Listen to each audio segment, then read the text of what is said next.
ምር የሆኑት እንደ ቱርክና ኳታር እንደውም የተለያዩ ሀገሮች ግን እስራኤል በአሁን ሰዓት በምንም አይነት የማትደራደርበት የቱርክ ጦር ወታደራዊ ጦር ጋዛ ውስጥ እንዳይገባ የሚል ከሰሞኑ መረጃዎች እየወጡ ነው። በዚህ ጉዳይ ላይ ሐሳቦትን ኮሎኔል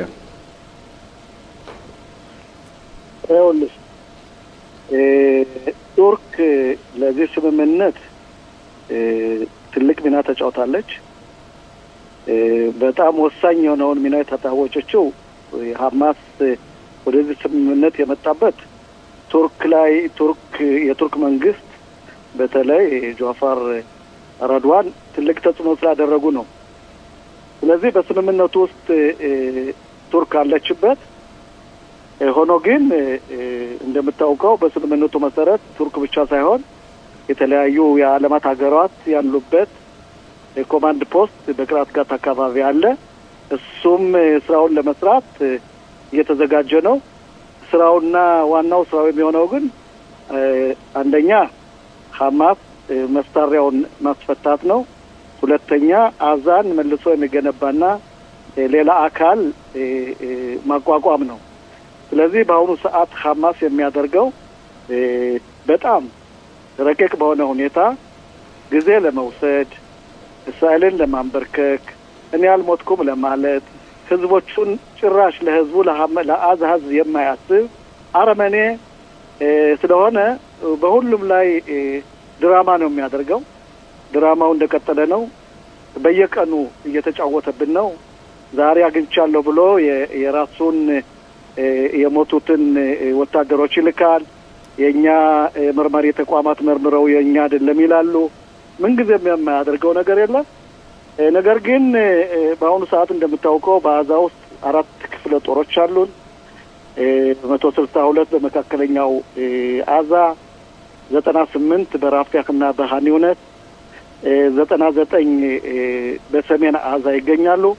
በአሁኑ ሰዓት እነዚህ እና የ143 የአዛው ክፍለ ጦር በዚህ ስራ እየሰሩ ነው። ይህ ስራ ትልቅ ስራ እየተሰራ ነው። ምን ጊዜም ዝም ብለው ተቀምጧል ማለት አይቻልም። ባለፈው ጊዜ ያልሰራናቸው ብዙ ስራዎች በተለይ በኻኒኖስ በኩል ያሉትን ዋሻዎች፣ በመካከለኛው አዛ ያሉትን ዋሻዎች፣ በሰሜን ያሉ እነዚህ ረጃጅም ዋሻዎችን እያወደመ ይገኛል። በርግጥ አቅም አለው፣ ጉልበት አለው። መካከለኛው አዛንና የአዛን ከተማ መልሶ ለመያዝ ፍቃድ አልተሰጠውም። በአሁኑ ሰዓት እንደነገርኩህ ስራውን እየሰራ እነዚያን ጥቃቅሽ ነገሮችን በተለይ ዋሻዎችን እያወደመና መሳሪያ እየቀማ ነው። አንዳንድ ተባራሪ የሐማስ ቡድኖች ወታደር ለመጥለፍ ወይም አንዳንድ ነገሮችን ለማድረግ ሲመጡ ራሱ እየተከላከለና እየተዋጋ ነው ስምምነቱ እንደሚፈቅድለት። እንደምታውቀው ሐማስ በ72 ሰዓት የታገቱ ወገኖቻችን መመለስ ነበረበት፣ አስከሬኖችን ጨምሮ። እንደምታየው 480 ሰዓት ወሰደበት ወይም 21 ቀን ማለት ነው። ይሄ የሚያደርገው ስምምነቱ በማይፈቅድለት ስምምነቱን በጣሰ መንገድ እስራኤልን ለማንበርከክ የእስራኤልን ህዝብ ስለ ልቦና ለመጉዳት የሚያደርገው ስራ አልተሸነፍኩም ለማድረግ የሚያደርገው ስራ ተቀባይነት የለውም። መንግስትም በዚህ በኩል ቸላ ያለው አይመስለኝም። ትራምፕም ይሄን ነገር ቸላ የሚሉት አይመስለኝም። ነገር ግን እንደምታየው በአሁኑ ሰዓት በተለይ በሰጃይ አካባቢ አስከሬኖችን ፈልጌ አግኝቻለሁ ወይም 3 አግኝቻለሁ የሚሉ አባባሎች አሉት። በየቀኑ እንደዚህ ያለ ምናልባት ትልቁ ስራው ራሱን ለማጠናከር ወታደሮችን ለመመልመል ግዛት አለው ለማለትና ልክ ናይም ካሰም በሊባኖን ላይ የሚያደርጉትን ስራ በአዛ ውስጥ መደገም ነው የሚፈልገው። ልክ እንደ ሊባኖስ መንግስት ደካማ ነው፣ ግን ናይም ካሰም የሚሉት ምንድነው ሂዝባላ ጥድቁን አይፈታም ነው የሚሉት። ያንን በመመርኮዝ ሐማስም ልክ እንደዛው ምንም እንኳን አፉን ሞልቶ ባይናገርም ስራውና አካሄዱ ሁኔታው ግን የሚያሳየው ያንን ነው። ለእስራኤል ደግሞ በዚህ በኩል እንደመስለኝ ከሆነ አትፈቅድም። ለዛም መሰለኝ ብዙ ቁጥራቸውን ባልናገርም ብዙ ወታደሮች ብዙ የአረብ ሀገራት ያሉበት ወታደሮች የአውሮፓ፣ የካናዳ፣ የአሜሪካ ሌሎችም የቱርክ በቅራት ጋት አካባቢ ሐማስን ትጥቁን ለማስፈታት ሙሉ ዝግጅት እያደረጉ ነው። ስለዚህ ምንም ጊዜ ይፈጃል እንጂ ጊዜ ይፈጃል እንጂ እንደሚመስለኝ ከሆነ ትጥቁን ይፈታል። መንግስት ለምን ይሄን ነገር ወደዛ አልሄደም ለሚለው እንደሚመስለኝ ከሆነ የትራምፕን ትልቅ ተጽዕኖ አለ። መጀመሪያ አስከሬኖቹን ከመለሰ በኋላ ነው መግባት ያለበት ይላሉ። ይሄን ደግሞ በሂደት የምናየው ነው። ሐማስ ግን እንደ ሐማስነት አረመኔ ስለሆነ እስራኤልን ለመፈታተን ትልቅ ፈተና ላይ ነው። እያጭበረበረ ነው፣ እያወናበደ ነው።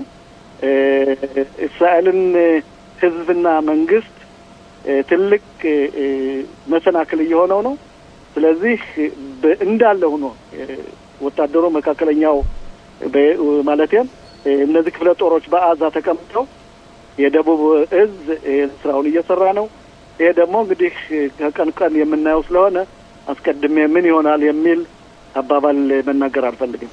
ኮሎኔል አንድ ጥያቄ ልጠይቅና አቶ ሽሎሞ አልፋለሁኝ። የኔ ጥያቄ ለምንድነው ቀን የማይያዝለት? እስራኤል በአሁን ሰዓት በእስራኤል በኩል ምንም አይነት የሚወጡ መረጃዎች ምንም አይነት የሚወጡ የመንግስት ቆራጥ እርምጃዎች የሉም። ይሄ ነገር እስከመቼ ነው የሚቆየው? ቀንስ የማይያዝለት ቀን ቀጠሮ ተይዞ ከዚህ በፊት ፕሬዝዳንቱ የ48 ሰዓት የ72 ሰዓት እየተባለ ነበር። ይሄ ነገር እንዴት ነው? እስከመቼ ነው የሚቆየው ኮሎኔል? እስከመቼ የሚለውን ለማወቅ በአሁኑ ሰዓት እንደምታውቀው ዓለም ውስብስብ ናት። ዓለም ኢኮኖሚካሊ የተሳሰረች ናት። ትራምፕ በመካከለኛው ምስራቅ በካታር አልፎ ተርፎ የእሳቸው የልጃቸው ባል ኩሽነር ሌሎችም ባለስልጣናት በካታርና በሌሎች ከተማዎች ላይ ኢኮኖሚካሊ ግንኙነት አላቸው። ስለዚህ ይህ ድርጊት ይህ ስምምነት በዓለም መንግስታት የተዋዋሉትን ማፍረስ አይፈልጉም። ምናልባት ግን መንግስት እስራኤል ከትራምፕ ጋር ልዩ ውይይት አድርጋ ፍቃድ ከተቀበለች መከላከያ በአሁኑ ሰዓት የሚያሰጋው የለም። ምንም የሚፈራው ነገር የለም። መካከለኛውን አዛ በተለይ አዛን ከተማ መቆጣጠር ይችላል። ይሄ ነገር ግን መቼ ይሆናል ብሎ ለማወቅ ትንሽ ያዳግታል። ምክንያቱም ሐማስ እንደምታየው እንደነገርኩህ ረቂቅ ነው። በስትራቴጂካሊ ዛሬ 3 ይመልሳል፣ ነገ 2 ይመልሳል እያለ ጊዜውን ለመውሰድ ነው የሚፈልገው። ምናልባት ይሄ ሁኔታ ነገ ዛሬ ብዬ ባልነግርህ ይሄ ሁኔታ የሚቀጥል ይመስለኛል እንደኔ አተያየት። ምክንያቱም ማንኛውም በአሁኑ ሰዓት በዚህ ስምምነት ላይ ያሉ በተለይ እንደ ቱርክ ያሉ ሀገራት መከላከያ ጦር እንዲከፍት አይፈልጉም። ትራምፕም በአሁኑ ሰዓት በተለያየ መንገድ ይሄን ነገር መቋጨት አልቻሉም። ስምምነቱን መቀጠል ነው የሚፈልጉት። ስለዚህ እስከመቼ የሚለው በሂደት ብናየው ይሻላል። አስቀድሜ መናገር ማልፈልግም። አመሰግናለሁ። አቶ ሽሎሞ ጥያቄ ካሉት? ኮሎኔል መኮንን አቤት። የአዛ ሁኔታ በተለይ የሐማስ ማንሰራራት በየጊዜው የሚያሳየው የስትራቴጂካዊ የመነሳሳት ወይም የማንሰራራት ሁኔታ ለእስራኤል ጥሩ ነገር አይደለም እና እስራኤል አንዴና ለመጨረሻ ቁርጡን ለመውሰድ በተለይ በሂዝቦላ ላይ በተደረገው ስምምነት ከአንድ አመት በፊት ከዛም ለመማር ሂዝቦላ ለምሳሌ አሁን እንደገና መልሶ ራሱን እያንሰራራ ነው ያለው። የሊባኖስ መንግስት የሂዝቦላን የጦር መሳሪያው ሊያስፈታው አልቻለም ካለው ጥንካሬ የተነሳ የውስጥ የእርስ በርስ ጦርነት ይከፈታል ብለው ስለሚያምኑ ስለዚህ ሂዝቦላ ተመልሶ ራሱን እያንሰራራ ነው እና እስራኤል ደግሞ አሁን 47% ሐማስ መሬቱን ይዞ በሁለት ሳምንት ውስጥና በአንድ ወር ውስጥ በጣም ከፍተኛ የሆነ ልዩነት እያሳየ ነው ያለውና መጨረሻ ላይ እስራኤል ቁርጠኝነቷን አሳይታ መግባትና ለአንዴና ለመጨረሻ ሐማስን መደምሰስ አለባት ብለህ ታስባለህ ወይስ አሜሪካውያኖች ባቀዱት እቅድ መሰረት እነሱን እያመን ሐማስ የጦር መሳሪያውን ይፈታን ብለን እኛ እነሱን እየተከተልን እንደ ጅራት መሄድ አለብን? በየትኛው ነው አማራጭ ነው የሚሻለን? ለእስራኤል ብዙ ፈተናዎች አሏት ሽሎሞ። በአሁኑ ሰዓት እንደምታየው በተለይ በሰሜኑ በኩል ትልቅ የሂዝቦላ መልሶ መቋቋም አለ። ምናልባትም እስራኤል ወደዛ ሳታመራም አትቀርም። በተለይ ግን በኢራን ውስጥ የሚደረገው እንቅስቃሴና በኢራቅ በምትባለው ሀገር ያሉ ሚሊሻዎች ተተኳሾች እየተቀበሉ ሚሳይሎች እየተቀበሉ እስራኤልን ለመጉዳት የማያደርጉት የለም። ይሄን በዛ በኩል ያለው ለመቋጨት እስራኤል በአሁኑ ሰዓት ትልቅ ስራ እየሰራች ነው።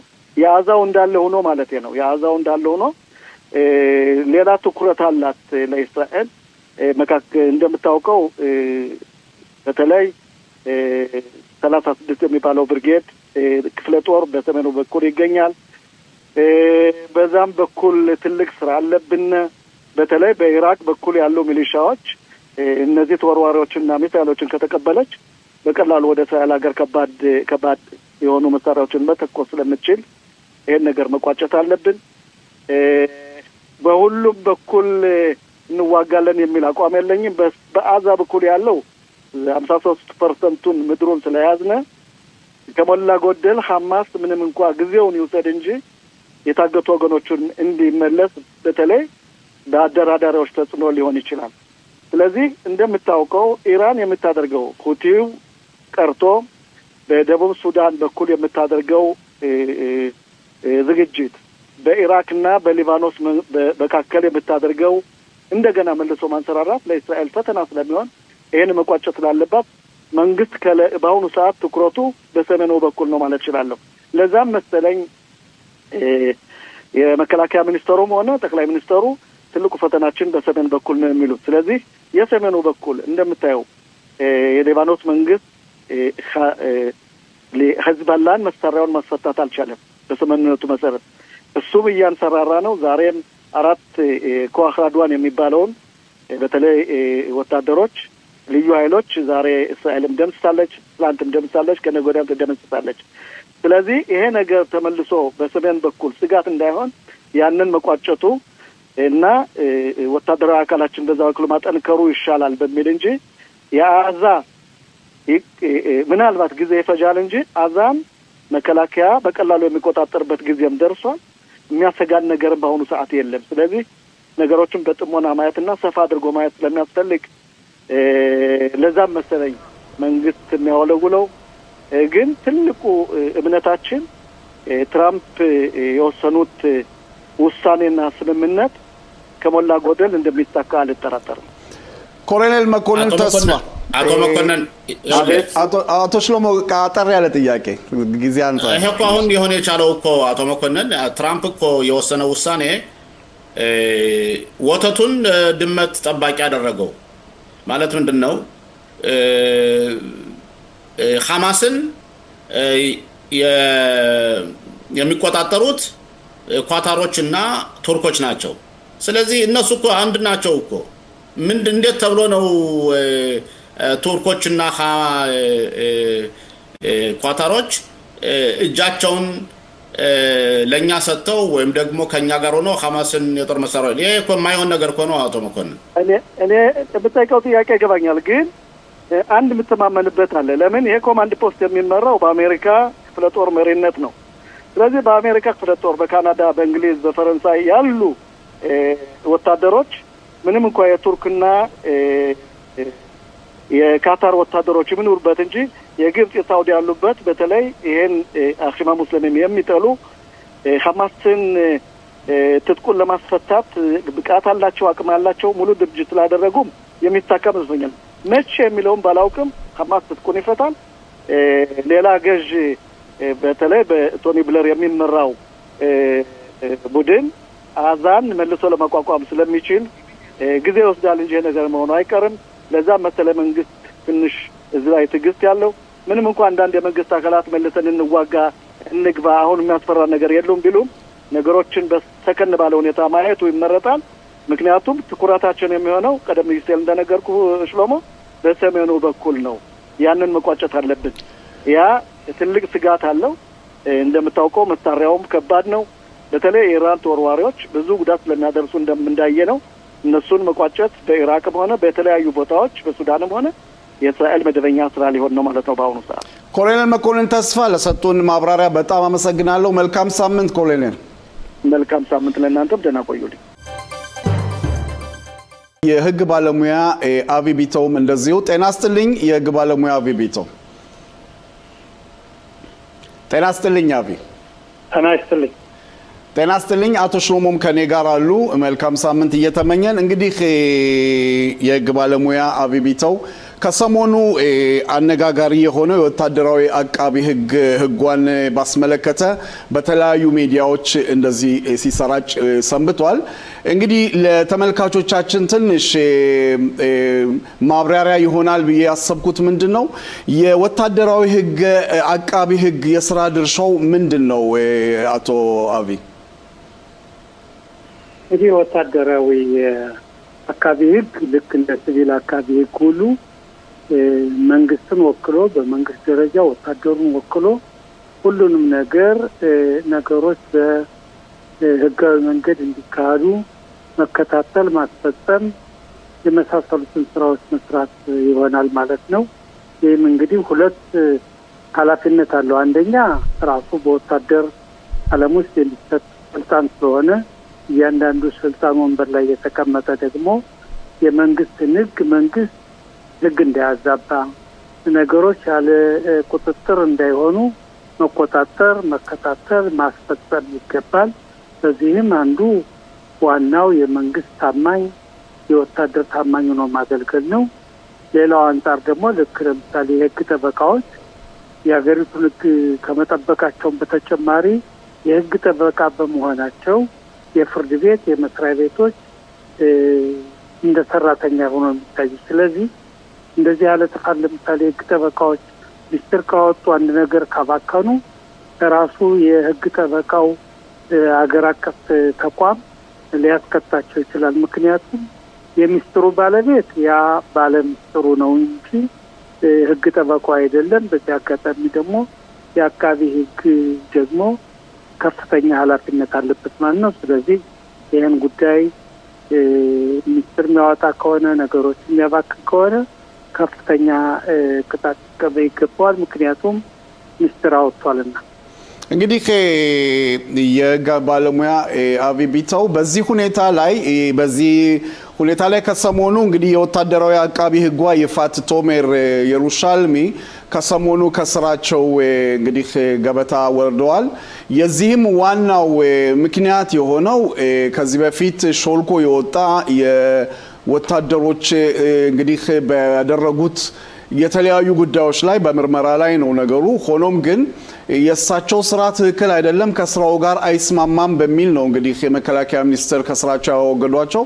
በዚህ ሁኔታ ላይ የእርሶ ስሜት ምንድነው? ባለሙ እንግዲህ በመጀመሪያ ደረጃ አንድ ባለስልጣን እንኳን በአቃቢ ህግ ደረጃ ያለና ማንኛውም እንደዚህ ያለ ጥርጣሬ ሲመጣበት ከስራው ፈቀቅ ብሎ ነገሩ በፖሊስ ተመርምሮ እውነተኛው እንዲወጣ መልቀቅ አለበት። መሆንም ያለበት ይሄ ጉዳይ እንደዚያ ነው መሆን ያለበት። ስለዚህ ሰትየዋ ወይም በራሳቸው ወይም በአቃቢ ህግ በኩል በመንግስት በኩል ፈቀቅ እንዲሉ ወይም በወታደሩ ተቋም ፈቀቅ እንዲሉ መደረጋቸው መሆን ያለበት ጉዳይ ነው። ምክንያቱም በስልጣን ላይ እያሉ ቢመረመሩ የበለጠ መስሪያ ቤቱንም ወታደራዊ ተቋሙንም ሊጎዳ ስለሚችል ሰትየዋን በግል ደረጃ ነገሩ መመርመር ያስፈልጋል። ምክንያቱም አሁን ምናልባት ሰትየቱ አሁን የኔ ወደ ጋዜጠኛ እንዲወጣ ያደረኩት ሊሉ ይችል ይሆናል። እውነተኛው ግን እንግዲህ በምርመራ ላይ የሚመጣ እስካሁን ድረስ ሰትየቱ በጥርጣሬ አይን ነው የሚታዩት እና ለጊዜው ከስራቸው ፈቃቅለዋል ማለት ነው። አቶ ሽሎሞው ጥያቄ ካሉት ጠበቃ አቢ ቢታው ጤና ይስጥልኝ። እንደገና ጤና ይስጥልኝ። አሁን በተለይ የቀይ ክንፍ እና የዚህ መንግስት ደጋፊዎች ብዙ ጊዜ የህግ ባለሙያዎችንና የአቃቢ ህጊቱን አሁን ደግሞችን የወታደራዊ አቃቢ ህጓን በአጠቃላይ ከመጀመሪያው ጊዜ እስከ መጨረሻው ተቃዋሚዎቻቸው ናቸው። ምክንያት እያገኙ አሁንም ቢሆን ከስራ ለማባረር ጥረት እያተደረገ ነው። በነገራችን ላይ መከላከያ ሚኒስትሩ አይደለም ከስራ እንድትወጣ ያደረጓቸው ራሳቸው ሴትዮዋ በሚደረገው ምርመራ ወይም ራሳቸውን ያገለሉ እንጂ መከላከያ ሚኒስትሩ አይደለም ያባረራቸው። አሁን ጥያቄው በስሌተማን ከሚባለው ቦታ ወታደሮች ከህግ ውጭ ስራ ሰርተዋል ተብለው የተከሰሷል። በእርግጥ ሴትዮይቱ አድርገው ከሆነ ፊልሙ ለውጭ ማውጣቱ ለጋይ ፔሌግ ለሚባለው ጋዜጠኛ መስጠታቸው በጣም ትክክል አይደለም። በጭራሽ ሊሆን የማይችል ነገር ነው። ይህን ደግሞ ፖለቲከኞች ሁሉ የሚያደርጉት ነገር ነውና ባለሙያዎች ሁሉ ፖሊሶች ሁሉ የሚያደርገው ነገር ነው። አሁን አዲስ ነገር አይደለም። ጥያቄው አሁን በቀይ ክንፍ ያሉት ሚኒስተሮች ለምሳሌ ለስደተማን ሊገቡ ነው ተብለው ተከሰው መጣም ፖሊስም ምርመራ ይደረግልን ምንም ያሏሉና እነሱ የሚፈልጉት አሁን በዚህ ሳቢያ አድርጎ ፖለቲከኞች ህግን ያለፉትንና የክነሰት አባላቶችን የነሱ ፋይል እንዲዘጋላቸው ይፈልጋሉ። ይሄ በህግ እይታ እንዴት ነው ጥያቄው? እንግዲህ በህግ እይታው አንድ ነው። በፖለቲከኞች አሁን ባለው ሁኔታ ደግሞ የሚታየው ሌላ ነው። በጣም ያሳዝነው ነገር የወታደራዊ አቃቢ ህጓ በዚህ ደረጃ ላይ አሁን አደረጉ የተባሉት ነገር ለበለጠ ለቀኝ ክንፍ ወይም በፖለቲካው ዓለም ውስጥ ላሉት ልክ ሌላ ዓለም እንዳሉ ሆነ አድርገው የሚናገሩትን የበለጠ ኃይል እንዲሰጣቸው የበለጠ ጥርጣሬ እንዲኖራቸውና በህዝቡ ዘንድም ብዥታን ለማስከተል የሚደረግ ሁኔታ ቀርቧል። ስለዚህ የወታደራዊ አቃቢ ህጓ ለጊዜው ራሳቸውን ከዚህ ቦታ ሸፈት አድርገው ምርመራው በይፋ እንዲሆንና እንዲፈጸም ማድረጉ ግዴታቸው ነው፣ መሆንም ያለበት ነው። በመሰረቱ እስራኤል አሁን ባለችበት እዚህ ከጥቅምት 7/23 ዓመተ ምህረት ጀምሮ እስካሁን ባለችበት ደረጃ ያ የታየው ፊልም ወታደሮች አደረጉ የተባሉት በዓለም ደረጃ በጣም በከፍተኛ ሁኔታ በድረገጾች የተመላለሰ የታየ በስንት መቶ ሚሊዮን የሚቆጠር ያየው ነው። ይህም መሆን የማይገባው ነገር ነው። ግን በአንድ በኩል ደግሞ እንግዲህ ቅድም እንደጠቀስከው በወታደሩም በፖለቲከኞችም በሁሉም ዘንድ ነገሮችን ከዚያ ውስጥ አልፈጸም ሲሉ መጥፎ አቅጣጫ ሲይዙ ወደ ጋዜጠኝነት አሳልፎ ጋዜጠኞች እንዲከታተሉትና ማህበረሰቡን እንዲያካፍሉበት የነበረ ያለ ሁኔታ ነው በእስራኤል ሀገር ውስጥ፣ በተለይ በዲሞክራሲ ሀገር ውስጥ። ምክንያቱም አወጣ የተባለው ሰውዬ በህግ ይቀጣል፣ ይታሰራል እንጂ እንደ ሶስተኛው ዓለም እርምጃ ይወሰድበት። እንግዲህ እሺ ይቀጥሉ እና በዚህ ጉዳይ ላይ ጥቂት እስራኤል ከጠላቷ ጋር በተለያዩ አቅጣጫዎች በምትዋጋበት ጊዜ ይሄን የቤት ሚኒስትር የውስጥ ሚኒስትር አውቶ ለጋዜጠኞች መስጠት በጣም ከባድ ስህተት ነው። ሆኖም ግን ይህ ጉዳይ ማን አወጣው፣ በትክክል እንዴት ወጣ፣ መቼ ወጣ የሚለው ያው እንግዲህ ፖሊስ ተከታትሎ ያገኘው ይወቀው። ከዚያ በኋላ ጥፋተኞች ካሉ ሊቀጡ ይችላሉ። ግን ይሄን ይዞ ወረጅ ሜዳ ማለት እዚህ ላይ አቶ አቢ ማን አወጣው እንዴት ወጣ የሚለው በአሁን ሰዓት በእውነት በግልጽ እየታወቀ ነው፣ በሁሉም ሚዲያ እየታየ ነው። የኔ ግን ለማስተካከል ያህል የመከላከያ ሚኒስቴር ከስራ ማባረራቸውን የሚገልጸው መረጃው ያው ከመከላከያ ሚኒስቴር የመጣ ነው። ሌላው የመንግስት ተቃዋሚ ፓርቲዎችም በዚህ ሁኔታ ላይ የሰጡት አስተያየት ድጋፍ እንደሌለውና የተደረገው ክስተት በጣም ስነ ስርዓት የሌለውና ያው ህግ ሙያውን የሚያከብር አለመሆኑን የሚገልጹ በጣም ብዛት ያላቸው ተቃዋሚ ፓርቲዎችም የተናገሩት ነው፣ ያይር ላፒድንም ጨምሮ። የኔ ጥያቄ በአሁን ሰዓት የሚሆነው እንግዲህ እነዛ በዛን ጊዜ በስደተመን ካምፕ ውስጥ የወታደሮች ካምፕ ውስጥ ይሄ ክስተት ተደርጓል ተብሎ የተያዙት ወታደሮች ክስ ቀርቦባቸዋል። በአሁን ሰዓት ምርመራ ላይ ናቸው። አሁን የሚወጡት መረጃዎች ይሄ ክስ እንደገና መሰረዝ አለበት፣ ምንም አይነት ጥፋት የላቸውም እየተባለ እንግዲህ የተለያዩ የፖለቲካ ግጭቶች እየታዩ ነው። በዚህ ሁኔታ ላይ ምን ይላሉ አቶ አብይ? እንግዲህ አንድ ነገሩ ወደ ጋዜጠኞች ወጣ፣ ጋዜጠኞች በድረገጽ ታየ ሲባል ተትዮይቱ ወታደራዊ አቃቢ ወጓ አዎ እኔ ነኝ ያወጣሁት ብለው በወጥተው አልተናገሩም አሉ ነው የተባለ። አምነዋል፣ ጥፋታቸውን አምነው ከስልጣን ለቀቁ ነው የተባለ። ምናልባት በትክክል ላይሆንም ይችላል። አሁን እንዲያውም ባለው ሁኔታ ስደተማን የሚባለው የእስር ቦታ ላይ ወታደሮች እስር ቤት እዚያ ያሉ ወንበዴዎች እና ወታደሮች በነበረው ችግር ቀይ ክንፍ የፖለቲካ ኃይሎች ሄደው አጥሩን በግድ ሰርጉደው ገብተው ከዚህ ያለው ሁኔታ ሌላ አቅጣጫ ሊያስይዙ ሲታገሉ አይተናል እዚህ በፊት እና ምናልባት የፖለቲካ ሽኩቻ መስሎ ቢታይበት ሁኔታ ነው። እውነተኛው የሚወጣው የአቃቢ ህጓ ወታደራዊ አቃቢ ህጓ በፖሊሶች ቀርባ ነገሩን ተመርምረው አዎ ይሄ ነው የተገኘው መረጃ ያወጣችው መረጃ የሚባልበት ጊዜ ነው እንጂ አሁን በጥርጣሬ ላይ ነው ያለው። ስለዚህ አቤት ጥያቄው መሰረታዊ ጥያቄው እኮ እንደዚህ ነው። አንደኛ ያንን የእንትኑ የመጠበቂያ ፊልሙ የወጣው እና ወደ ጋዜጠኛ መስጠትና ባለም እንዲታይ ማድረጉ አንድ ነገር ነው።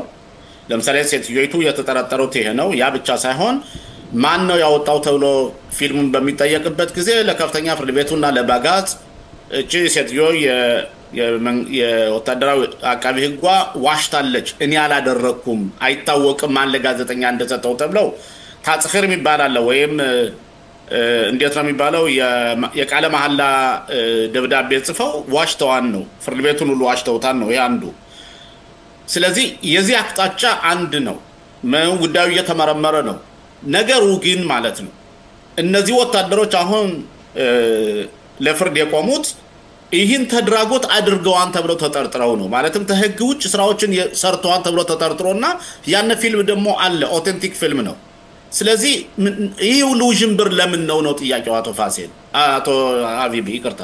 ምናልባት ወታደሮቹ ለፍርድ እንዳይቆሙ የሚደግፉ ኃይላት የፖለቲካ ኃይላት የፈጠሩት ድራማ ሊሆን ይችላል። ግን ይሄ እኮ ማለት ነው አቶ አቢ እንደዚህ አይነት ነገሮች ተደርገው ከሆነ ወታደሮች ከህግ ውጭ ሰርተው ከሆነ በዓለም አቀፍ ደረጃ ለምሳሌ የኛ ፍርድ ቤት እና የኛ የህግ ተቋማት የራሳቸውን ስህተት የሚመረምሩ አካላት ናቸውና የዲሞክራሲ አካላት ናቸውና ለምሳሌ የዓለም አቀፉ ፍርድ ቤት ጣልቃ ይግባበት ይያልን ምንናገርበት አንዱ ምክንያት ይሄ ነው። ይሄ ምክንያት ከሆነ በብራይስ ምን ይባላል መስራ ሃይም ዘሎ ዝሊዝሮቅ ታቲኖቅ ማማይም አይሞል ህፃኑን ወስዶ መወርወር አይደለም ወይ ማለትም ትየይቱ ተሳስታለች ትክክል ስራ አልሰራችም ላደረገችው በተለይ ለጋዜጣ ማስወጣቷ መከሰስ አለባት ስራውንም ትባረራለች የዋሸችው ለፍርድ ቤቱ መጠየቅ አለባት። ግን ተድራጎቱ ተደርጎ ከሆነ መመርመሩ ስተቱ ምንድን ላይ ነው ጥያቄው የኔ ስህተት የለውም። ለምን ስህተት ይኖራል? ማንኛውም ነገር መመርመር አለበት እውነተኛው መውጣት አለበት እና መመርመሩ ስህተት አይደለም። ምናልባት ወታደሮች እንዳይመረመሩ የሚያደርጉ የፖለቲካ ተቋማት ኃይላት ሊኖሩ ይችላል። ይሄ ነው እንግዲህ እንትኑ እንጂ ሚስጥሩ መውጣቱ ፊልሙ መታየቱ በጣም ይገርማል መሆን የማይገባው ነገር ነው። ይሄንን ነገር እንደዚህ ብሎ ማየት ማይችል ምክንያቱም አለ ጨዋታ አለ ከፍተኛ የሆነ ጨዋታ። የህግ ባለሙያ አቢቢተው ለሰጡን ሰፊ ማብራሪያ እንግዲህ ከሰሞኑ ደግሞ ከምርመራው በኋላ ተገናኝተን ውጤቱን አብረን ምናይ ይሆናል። መልካም ሳምንት እመኛለሁ አቶ ቢ። እሺ አመሰግናለሁ። በዛሬው አሁን በዚህ የመጀመሪያው ፕሮግራማችን ካንተ ጋር የምንወያየው በጣም በሚያስገርም ሁኔታ ኒውዮርክ በጣም ብዙ ይሁዲዎች የሚኖርባት ሀገር አንድ የእስልምና ሃይማኖት አክራሪ ዛህራን ማምዳኒ የሚባል ሰውዬ የኒውዮርክ ከተማ ከንቲባ ሆኖ ተመርጧል።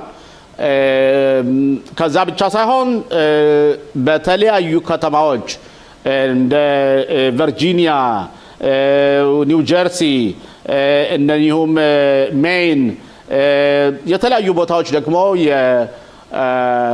የሪፐብሊካን የከተማ ከንቲባዎች እነሱና ገዦች እየተሸነፉ የዲሞክራሲ ፓርቲዎች ቦታውን ይዘዋልና በተለይ ሁሉ ግን በተለይም ግን ከሁሉም በላይ የኛን የሚያሳስበን የማምዳኒ አቋምና እንዲያውም አንድ ጊዜ የተናገሩት ነገር አለ ቢንያሚን ኔታንያሁ ኒውዮርክ ከመጡ እሳቸውን አስራቸዋለሁ እስከ ማለትም እና የፕሮ ፍልስጤምነቱን አቋም ገልጿልና እንዴት ታዩዋለህ አቶ ፋሲል? በጣም ያሳዝናል። በጣም ያሳዝናል። በመጀመሪያ ደረጃ የማስተር መብት የለው እሱ የኒውዮርክ ከተማ ከንቲባ የ8 ሚሊዮን ነዋሪዎች ከተማ ከንቲባ እንጂ የ330 ሚሊዮን አሜሪካውያን አስተዳዳሪ አይደለም። ከክልሉ ያሞኔ ኒውዮርክ ሁላችንም እንደምናውቀው ስለማንተ በደንብ ነው ኒውዮርክ የምታውቀው የዓለም የንግድ ዋና ከተማ ማለት ነው ኒውዮርክ ልክ ነው እና የአሜሪካ ብቻ ሳይሆን የዓለም የንግድ ዋና ከተማ ነች ኒውዮርክ ሁለተኛ ደግሞ የዓለም ንግድ ዋና ከተማ ደግሞ ለንደን ነች ታውቃለህ በአሁኑ ወቅት በሁለቱም ከተማዎች ከንቲባዎች እስላሞች ናቸው ተወልካዮቻችን ግልጽ እንዲሆን በሁለቱም ከተማዎች እስላሞች ናቸው በሁለቱም ከተማዎች እስላሞች ከመሆናቸው በተጨማሪም አክራሪዎች ናቸው በሁለቱም ከተማዎች በከንቲባነት የሚመሩት እስራኤልን በከፍተኛ ሁኔታ የሚጠሉ ናቸው ሐማስን የሚደግፉ ናቸው የፍልስጤም ራስ ገዝ እንኳን አስተዳደርን አይደለም ሐማስን በተደጋጋሚ ሁኔታ ማምዳኒ ሐማስን ተወግዛለ ተብሎ ለቀረበለት ጥያቄ መልስ ከመስጠት ተቆጥበዋል አሳልፎታል ጥያቄውን የሐማስ ንቅናቄ እንደሚደግፍ አስታውቋል ያሞሬ የሚገርመው ደግሞ አቶ ሽሎሞ ከኒውዮርክ ከተማ ነዋሪው ዳን መካከል ከ133 እጁ ማምዳኒን መርጠዋል ከ133 እጅ በጣም ይገርማል በጣም ብዙ ነው በፊት 40 እየተባለ ተገምቶ ነበር ያሞሬ ትንሽ ወርዷል 33 እጅ በጣም ብዙ ነው በኒውዮርክ አካባቢ የሚገኙ የአሜሪካ ይሁዳውያን ድርጅቶች ኤጀሲ ሌሎችም ድርጅቶች ምርጫውን በጥብቅ ነቅፈዋል ያሞኔ ይህ መብታችን እስካልተነካ ድረስ መብታችን እስከሚከበር ድረስ ከከተማው ከንቲባ ጋር ለመስራት በጎ ፈቃደኛ ነን ብለዋል ያሞኔ ማምዳኒ ከ1 ሚሊዮን ድምጽ በላይ በሆነ ውጤት ነው አንድሬ ኮሞን ያሸነፈው አንድሬ ኮሞ 800,000 አካባቢ ሲያገኝ ማምዳኒ ከ1 ሚሊዮን 36,000 ድምጽ በላይ አግኝቷል ማለትም ከ150 አካባቢ ማምዳኒ አግኝቷል አንድሬ ኮሞ ደግሞ ከ141 እጅ ነው ያገኘው አንድሬ ኮሞ ሁላችንም እንደምናውቀው የአሜሪካ ኤሊት ቤተሰብ ነው ባለቤቱ የነበረችው የጆን ኤፍ ኬኔዲ ቤተሰብ ነች ግን በተለያዩ ምክንያቶች ባላጓር ግብረ ስጋ ግንኙነት ከኒውዮርክ ሀገረ ገዥነት ተነስቶ ነበር አባቱም የኒውዮርክ ሀገረ ገዥ ነበር በአጠቃላይ ሁኔታ ማምዳኒ የሶሻሊዝምን ርዕዮተ ዓለም በማንጸባረቅ ኒውዮርክን ወደ እኩልነት ደረጃ ለውጣለሁ ማለት ኒውዮርክ የካፒታሊስት ከተማ ነች ሁላችንም እንደምናውቀው ነው አሸናፊ ነኝ ብሎ ተነስቷል እንግዲህ ወደፊት የሚደርሰው ነገር ለማየት ይችላል አቶ ፋሲል እዚህ ላይ አሁን አንተ እንዳነሳው 33% ይሁዲዎች ሲመርጡት ያ ማለት ብዙ ጊዜ በወጡት መረጃዎች እንደምናያቸው ከሆነ የማምዳኒ ደጋፊዎች ወጣቶች ናቸው እድሜያቸው እስከ 50 የሚሆኑ ማለት ነው ያ ማለት ወጣቱ ይሁዲ እስራኤልን እየጣላትና ወደ ፕሮ ፍልስጤም እየሆነ ነው ወይስ ደግሞ ሰውየው ዞት የቀረበው ርዕዮተ ዓለም የሶሻሊዝም እና የኮሙኒስት ርዕዮተ ዓለም ነው እና ምናልባት ያገር ውስጥ ያው እዛው ውስጥ ያለው የኢኮኖሚ ጉዳይ አሳስባቸው ብለን እናስባለን ወይስ እስራኤል ለመጉዳት ነው ተብሎ ሰውየው ሊመረጥ የቻለው እንዴት ነው የምታየው ይሄን ሽሎሞ ሁለቱንም ያዘን መሰለኝ ግን ለምሳሌ እንደተከታተልኩት ከሆነ ብዙዎች የሚሉት የፖለቲካ ጉዳይ ሳይሆን የሚያነሱት የከተማውን ተጨባጭ ሁኔታ የከተማውን ኢኮኖሚ ሁኔታ ነው የሚያነሱት የእቃዎች ዋጋ በጣም ተወደዋል ስለዚህ ማምዳኒ ያስተካክላል ብሎ ተነስቷል እኩልነት አመጣለው ግብር በሀብታሞች ላይ ጨምራለሁ ብሎ ተነስቷል በዚህ ምክንያት ነው የመረጥነው የሚሉ ናቸው ወጣቶች ብዙዎቹ ወጣቶች እንግዲህ ከፖለቲካ አመለካከት ይልቅ አቶ ሰሎሞ የዕለት ኑሯቸው ነው የሚመለከቱት አነስተኛ ነው ገበያቸው ገና በድገት ላይ ነው ያሉት ገና በትምህርት ላይ ነው ያሉት በዚህ ወቅት በኒውዮርክ ከተማ ያለው የሸቀጣሸቀጦች ዋጋ መናር በጣም እንዳሳሰባቸውና ማምዳኒ ያሻሽላሉ ብሎ መነሳቱ ግብ እንደሚያመጣላቸው ገምተዋል ስለዚህ ድምጻቸው እንደሰጡ ጥርጥር የለውም ያሞኔ የተወሰኑ ደግሞ ሁልጊዜም ያለ ነው አክራሪ ይሁዳውያንም አሉ በከፍተኛ ሁኔታ ግራ ክንፍ ዓለም ያንጸባረቁ በዩኒቨርሲቲዎቹ ማይተናቸዋል እነዚህ ይሁዳውያን እስራኤልን የሚቃወሙ ናቸው በእስራኤል እኩልነት የለም ማለትም ፍልስጤማውያን ተጎድተዋል ብለው የሚያምኑ ናቸው ነገር ግን ብዙ ያተኮረው እንደሚመስለኝ ከሆነ በኢኮኖሚና በማህበራዊ ጉዳዩ ላይ አቶ ፋሲል ፕሬዚደንት ትራምፕ የኒውዮርክ ነዋሪ ናቸው ብዙ ሀብታቸውን የሚያከበሩት ከኒውዮርክ ከነስተው ነው የኒውዮርክ ከተማ የግብር ከፋይ ናቸውና እሳቸውም ሰውየው እንዳይመረጥ ከፍተኛ ጥረት አድርገው ነበር ግን በአጠቃላይ ያልተሳካላቸው ማለት እንችላለን አቶ ስሎሞ ራሳቸውም እንኳን ተመረጡ በኒውዮርክ በፕሬዝዳንትነት ምርጫ ኒውዮርክ የዲሞክራት ከተማ ነች ልክ ቺካጎ የዲሞክራት ከተማ እንደሆነችው ሎስ አንጀለስ የዲሞክራት ከተማ እንደሆነችው ሳን ፍራንሲስኮ የዲሞክራት ከተማ እንደሆነችው ኒውዮርክ የዲሞክራት ከተማ ነች የዲሞክራት ተወካይ መንግስት እንደሚያሸንፍ ተረጠረ የለውም ነበር ነገር ግን ፕሬዝዳንት ትራምፕ ማምዳሪን በብዙ ነገሮች ሊጎዱት ይችላሉ በብዙ ነገሮች ምክንያቱም የሀገሪቱ ፕሬዝዳንት የፌደራል ፕሬዝዳንት ናቸው በጀት ምክንያቱም በመስጠት ላይ አስተላልፉለት ይችላሉ ብዙ በጀቶችን ግዴታ ከሀገሪቱ ፌደራል መንግስት መቀበል አለበት ከዛም አልፎ ተርፎ ችግር ከፈጠረ በተለያዩ ጉዳዮች ላይ ናሽናል ጋርድ ወይም ብሔራዊውን ጦር ሊልኩበት ይችላሉ ብዙ አማራጭ አላቸው ስለዚህ ፕሬዝዳንት ዶናልድ ትራምፕ በሌሎች ከተማዎች ላይ እንዳደረጉት እንደ ቺካጎ እንደ ሌሎች ከተማዎች እንደ ሎስ አንጀለስ እንዳደረጉት ሁሉ ማምዳሪን ምክንያት እየፈጠሩ ወደፊት እንደሚያስጨንቁ ጥርጥር የለውም አቶ ፋሲል በዚህ ጉዳይ አንድ ጥያቄ ልጠይቅና ወደ አገራችን ውስጥ ፖለቲካ እንመለሳለን ግን በቨርጂኒያ በኒው ጀርሲ እንዲሁ በፔንሲልቬኒያ በሜይን በእነዚህ ቦታዎች ለምሳሌ የሪፐብሊካን መሪዎች በዲሞክራት መሪዎች ተቀይረዋል ያ ማለት የትራምፕ ፖሊሲ በአገሪቱ ውስጥ ተቀባይነት የሌለው ሆኖ አሁን የሚመጣው ምርጫ የዲሞክራቲ ፓርቲ እንደገና ተመልሰው ስልጣን ሊይዙ ይችላሉ ብለን ማሰብ እንችላለን ወይስ ጊዜው ገና ነው አንደኛ ግን ጊዜው ገና ነው ያሞኔ ሊሆን ይችላል ጊዜው ግን ገና ነው ትራምፕ እኮ ለመስለኝ ከሆነ ገና በጃንዋሪ ነው አንድ አመት የሚሞላቸው ነው ይሄን ያህል ብዙ ጊዜ አይደለም ግን ከአንድ አጠቃላይና ብሔራዊ ምርጫ በኋላ በሚደረጉ ምን ጊዜ ምርጫዎች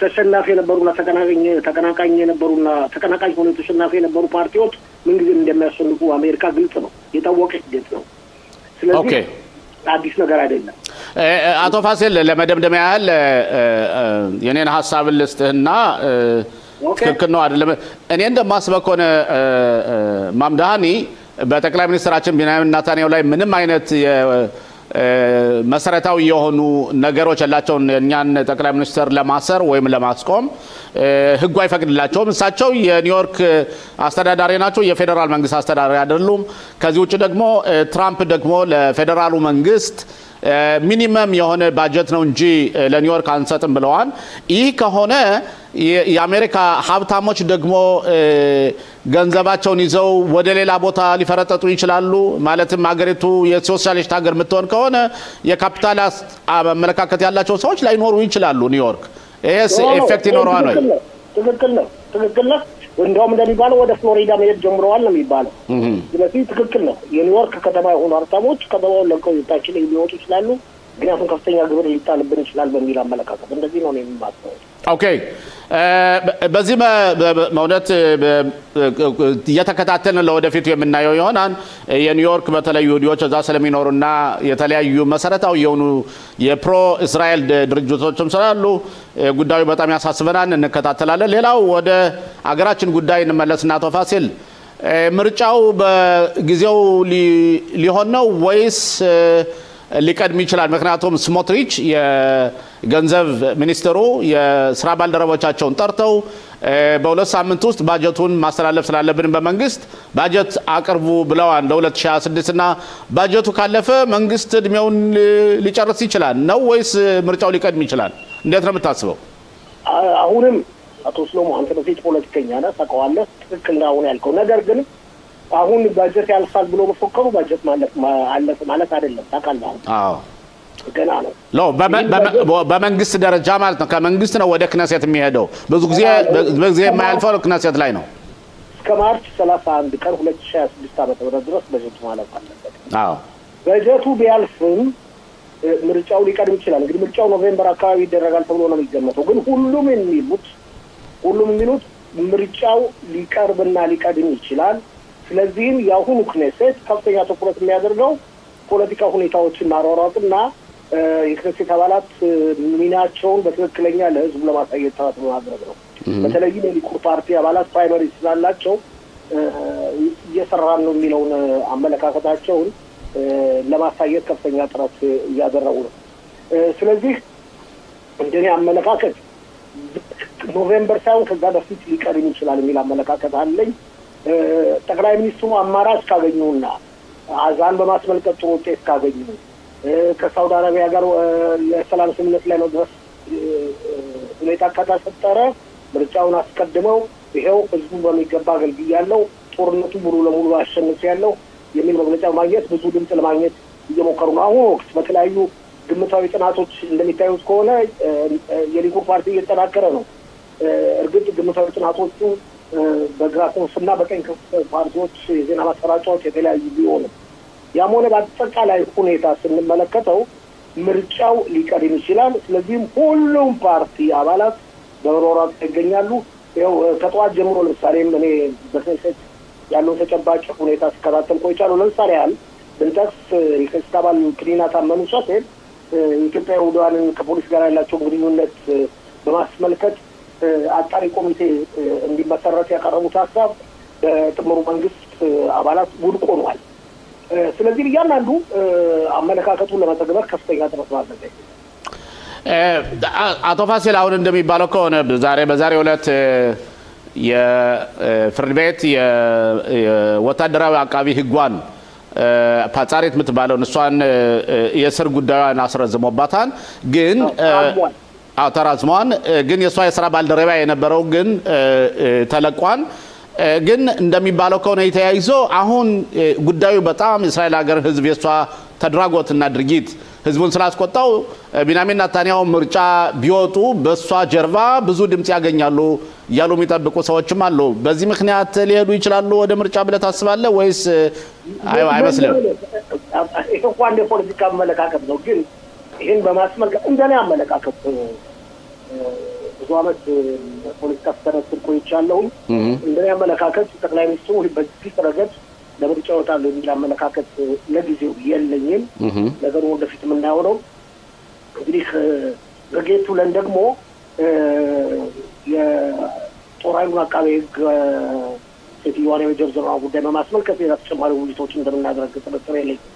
ግን ከዛ በፊት ደግሞ አንተም የተለያዩ ዘገባዎች አሉ በማዕከል እያስገባህ ኢትዮጵያ ውዳን በፖሊስ በኩል ያላቸው ሁኔታ የፖሊስ ሚኒስትሩ ማለት ነው የአገር ተፈጻሚ ሚኒስትሩ ለከነው የክነሴት አባሎች ዘሮፕኒና ታመኑ ሸቴልም አስተያየታለህ ይዛቸው ተቀርባል። ኦኬ አቶ ፋሲል ለጊዜው እዚህ ላይ እናቆምና በኋላ መልሰን እናገኛለን። ስንመለስ ስለ ህግ ጉዳዮች እንዲሁም የተለያዩ ዘገባዎች ይኖሩናል። ከሱ ጋር ካንተ ጋር እንወያያለን። ለጊዜው አመሰግናለሁ። ደህና ቆይልን። አመሰግናለሁ።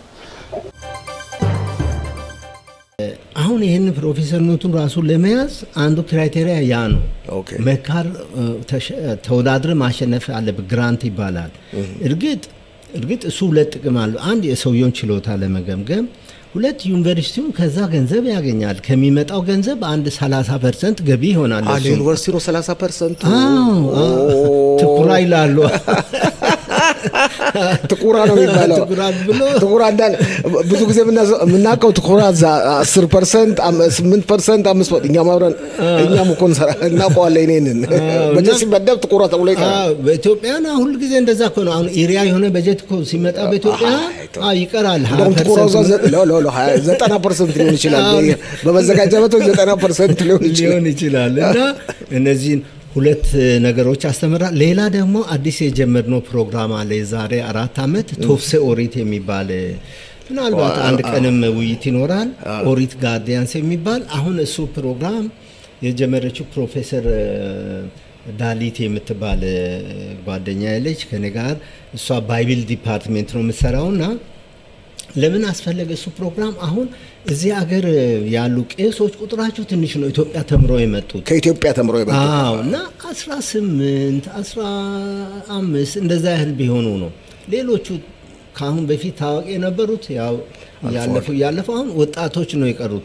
እንደውም እዚህ ሀገር መሰልጠን ጀምረዋል። አሁን ትክክል። እኔ ባለውበት ከተማ ራሱ መጀመሪያ እንደውም እዛ ከተማ ነው የሰለጠኑት ሁለት እና አሁን እነዚህ ወጣቶች እዚህ ሀገር ያሉት ግዕዝ ካልተማሩ አማርኛ ካልተማሩ ይሄ ኦሪቱን ካልተማሩ እየጠፋ ነው የሚሄድ በሚል የተነሳ የተከፈተ ፕሮግራም ነው እና አሁን እሱ ጥሩ እየሄደ ነው። እርግጥ ተማሪዎች መጨመር እንፈልጋለን። ትንሽ ተማሪዎች ነው ያሉን። አሁን አንድ ግኝቱን ብነግርህ አሁን አምና በተለያዩ ከተማዎች ረሆቦት፣ ክሪያት ጋት፣ ሀዴራ እንደዛ ነበር። አሁን ሀዴራ ውስጥ ብቻ አንድ ኦሪት ተገኝቷል። ጥንታዊ ሆነ የዛሬ 15 እኮ አዎ እዚህ ላይ ወደ ኋላ መለስበታለሁ ብዬ ነበር። ላያይዝልህ ሰሞኑን ያንተን ፕሮፌሰር መሆኑን በማስመልከት በወጡ ጋዜጦች ላይ የ15ኛው ክፍለ ዘመን ግኝት ተገኝቷል ይባላል። ብዙዎቻችን ስጠብቅ ነበር። ታሪካዊው ነገርስ የታል ዶክመንት አላችሁ የሚለውን እስቲ ብታስረዳኝ። አሁን ምን መሰለ እዚህ አገር ውስጥ ብዙ መጽሐፎች አሉ። ኦሪትም አንዳንድ መጽሐፎችም ለብቻቸው ለምሳሌ እነ መዝሙረ ዳዊት ብትል ከኦሪት መጽሐፎች ለምሳሌ ኦሪት ዘጸአት ብቻውን ሊሆን ይችላል። ሌሎቹ መጽሐፎች አሉ እዚህ ኢትዮጵያን ቄሶች ጋር ኢትዮጵያን ይሁዲዎች ዘንድ አሉ። አዎ ችግሩ ሰዎች አወጡም ያንን ለምን ይሄ ትልቅ ነው። ለምሳሌ ያ ኦሪቱ እንደነገርኩ ከአያት የመጣ ሊሆን ይችላል። አያት ለልጁ ለአባት አባት ለልጁ እንደዛ እና ይሄ ትልቅ ውርስ ያንን አሁን ማውጣት አይፈልጉም ሰዎች እንዳይሰረቅ እንዳይጠፋ እንደዛ በሚል አዎ ግን ሌላ ደግሞ እየመጣ ያለ አደጋ አለ። አሁን እኛ አንተና እኔ አማርኛ እንናገራለን፣ ቄሶቹ ግዕዝ ይችላሉ። ግን እነዛ ትልልቅ ሰዎች በህይወት በማይኖሩበት ጊዜ ምን ያደርጋሉ? ልጆቹ መጽሐፎቹን አውቶ ሊጥሉ ሁሉ ይችላሉ። እና እኔ አንድ ጓደኛዬ አሁን የሆነ ቤት ሄዶ መጽሐፍ ተጥሎ ያለ የአማርኛ መጽሐፎች አንድ ቆንጆ መጽሐፍ በህይወቴ አረሳማ ይዞልኝ መጣ። ምን እንደሆነ ታውቃለህ? አዲስ አበባ እንኳን አይገኝም።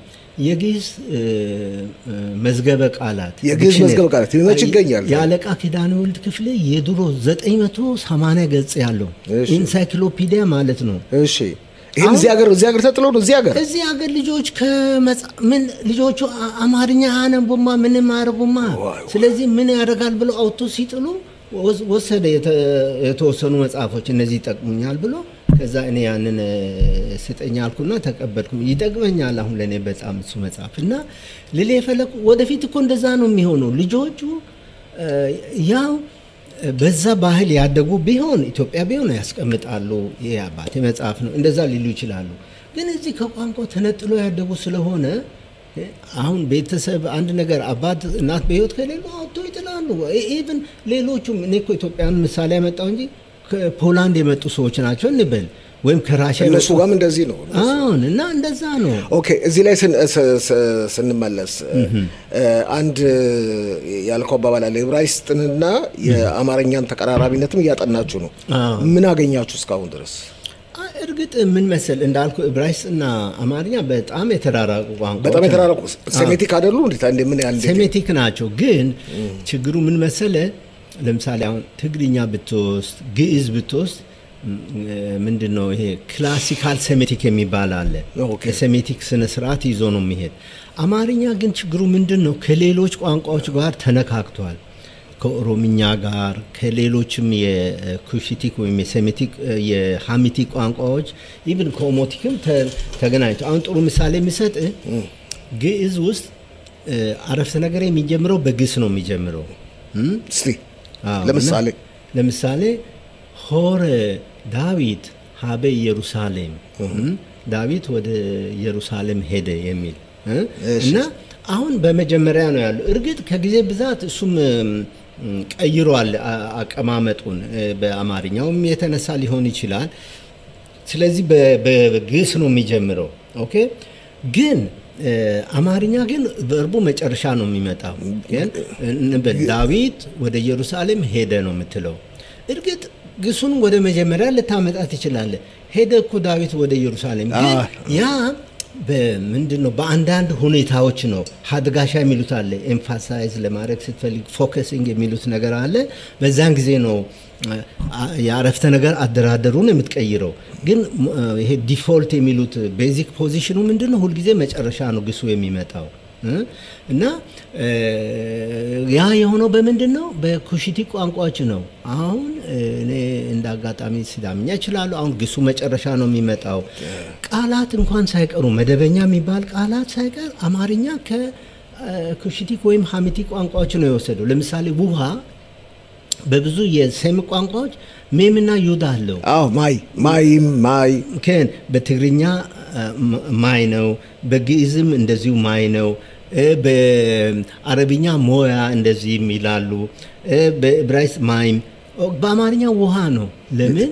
ከኩሽቲክ የመጣም ለምሳሌ በሲዳምኛ ውሃ ማለት ዋ ነው የሚባል ዋ አለ። ውሃና ዋ በጣም ተቀራራቢ ነው። በጣም አሁን ትልቅ ነገር ነው ስለገናኝ። ውሻ ለምሳሌ ውሻ በብዙዎቹ የሴሜቲክ ቋንቋዎች ከሌብ ካፍ ላሜት ቤት ኤሌሜንት አለበት። በግዕዝ ከልብ ነው። እንደ አረብኛ ነው። በትግርኛ ከልቢ። ትግርኛ ምንድነው ልዩነቱ? ሁለት ተናባቢዎች ቃል መጨረሻ ላይ ሲመጡ አይ የሚል ፊደል ይጨምራሉ። ለምን? ቃል መጨረሻ ላይ ሁለት ኮንሶናንት አይፈቅድም ትግርኛ። ለዚህ ነው ለምሳሌ ንግስት የሚል ስም ንግስቲ ይሆናል። አፈወርቅ የሚሆነው አፈወርቅ። ከየት መጣ ታዲያ ከውሻ? ውሻ ያ በጣም ጥሩ ጥያቄ። እንደገና አሁንም እኔ ከሲዳምኛ ስለምናገር አምጣለሁ። በሲዳምኛ ውሾች የሚለው በብዙ ሲሆን ወሻ ነው የሚባል በሲዳምኛ። በኦሮምኛ አስተቃለ በኦሮምኛ አላውቅም። ሳሬ የሚባል መሰለኝ። ስለዚህ አማርኛ ይልቅ ከኦሞቲክ ነው የሚቀርበው ነው የምትለው? አማርኛ ነው ከኦሞቲክ አልፎ አልፎ ነው። ግን ከኩሽቲክ ውስጥ ከሲዳምኛ ያሁሌት ከሀዲያም ሊሆን ይችላል። ከሌሎች ኦሮምኛም ወስዷል። ብዙ ከኦሮምኛ አለ። ኮሪቻ፣ ሰንጋ እነዚህ ብዙ ወይም በክር ልጅ አሁን በክር አንጋፋ የሚባል አሉ። ከኦሮምኛ ብዙ ቃሎት ወስዷል። አሁን ቆቆይ እስቲ አንዳው በአንድ ደቂቃ ብታብራራልኝ። ምሳሌ ነው የምነግርህ። ቋራ የሚኖር አማርኛ ተናጋሪ ውሻን ወይ ውሻ እንደሆነ ያውቃል።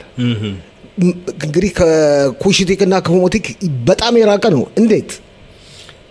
እሱ ጥሩ ጥያቄ ነው። ገብቶሃል? ቋራ ምንም አይነት ግንኙነት ኦሮሞ የት እንዳለ አያውቅም፣ ሲዳማ የት እንዳለ አያውቅም፣ ወላይታ የት እንዳለ አያውቅም። ምን መሰል እሱ ጥሩ ነው። ምንድነው በቋንቋ ውስጥ ዲፊዥን የሚሉት ህግ አለ። ዲፊዥን ምንድነው እንበል ቋንቋ ከሆነ የሆኑ የተወሰኑ ቋንቋ ተናጋሪዎች እንበል መርካዝ ያሉት ሸዋ አካባቢ ያሉት ይወስዳሉ እንበል ያንን ቃል ያ ቃል ከዛ እየተሰራጨ ይሄዳል። በተለይ በአሁኑ ጊዜማ አይጣል ነው። ለምን ቴክኖሎጂ ማለት ነው። አሁን አይደለም በጥንት ጊዜ ነው ማለት እሱ ራሱ ኢንተረስቲንግ ነው። እውነት ቃሉ ሪሰርች እኮ ነው። እንዴት ወደዛ ደረሰ? እዛ አካባቢ አያውቁም ከየት እንደመጣ ኦሮሞ የት እንደሆነ ያውቃል እንዳያውቅም አያውቁም። እውነትን ነው። ይሄ ራሱ በጣም እውነትን ነው። እንዴት አድርጎ ተሰራጭቶ እዛ ደረሰ የሚል ነገር ይሄ ነው ትልቁ ጥያቄ። በአዲስ አበባ ብትለኝ ኦኬ እቀበለዋለሁ። ህዝቡ የተደበላለቀ ነው። እስቲ እንቀጥል። እስቲ ወደዚህ እስራኤል ውስጥ ስለምታደርገው እንቅስቃሴ ለምሳሌ የአማርኛ ቋንቋ ፈተና የ12ኛ ክፍል መልቀቂያ ፈተና በማትሪክ ላይ የመቅረቡ ሁኔታ ከኢትዮጵያ ውጪ እንደመስለኝ በእስራኤል ለመጀመሪያ ጊዜ ነው እናንተ በመተገብሩት።